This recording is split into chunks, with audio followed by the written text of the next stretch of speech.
All right, JR, one of the more hotly contested races in mid-Michigan is the 8th Congressional U.S. House District. Democrat Kristen McDonald-Ribbett is facing Republican Paul Young, but they are not the only ones in this race. Terry, how many other candidates are on the ballot?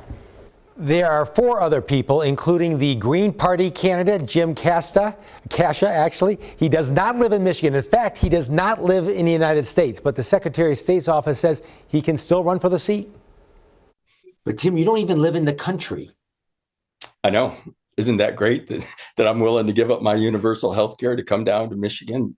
Jim Casha is the Green Party candidate for the 8th Congressional U.S. House seat. That's him outside of Saginaw Valley State University last month when Kristen McDonald-Ribbett and Paul Young discussed issues during a forum.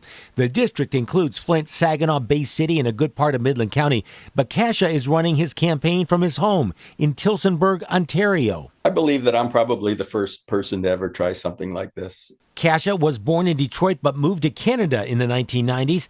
The Michigan Secretary of State office confirms Casha can run, as election law and the U.S. Constitution only require a candidate to be a resident of the state when elected. Casha has worked at building tunnels for water and transportation, and he says he was one of the first people to tell government officials to switch back to Detroit water at the height of the Flint water crisis. Prenatal alcohol exposure is one of the major issues that I've been working on for the last 18 years. Especially since it's been linked to many mass school shootings. Casha says he will move back to Michigan if he wins, but he knows he's a long shot. You can't even vote for yourself.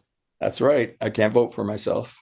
I actually took a road trip down to Virginia a couple of days ago to cast my ballot down there. He is still a U.S. citizen, so he could vote in the state he last lived, which was Virginia. He says he has spent less than $1,000 on his campaign. Like I tell people, the only cash I have is in my name. So along with Casha, McDonald-Ribbett, and Young, the other candidates are Stephen Barcelo of the Libertarian Party, James Little of the U.S. Taxpayers Party, and Kathy Goodwin of the Working Class Party.